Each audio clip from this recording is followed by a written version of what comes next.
And the inclination often is to privilege their individual agency and their individual happiness, and therefore say, if you're that miserable, you really ought to get out.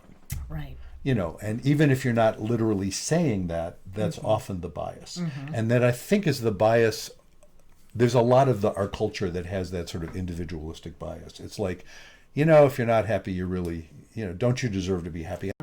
So to say to somebody, well, yeah, if you're that unhappy, get out. But I would be more inclined to say, well, if you're that unhappy, what do you intend to do about it? Yeah, yeah.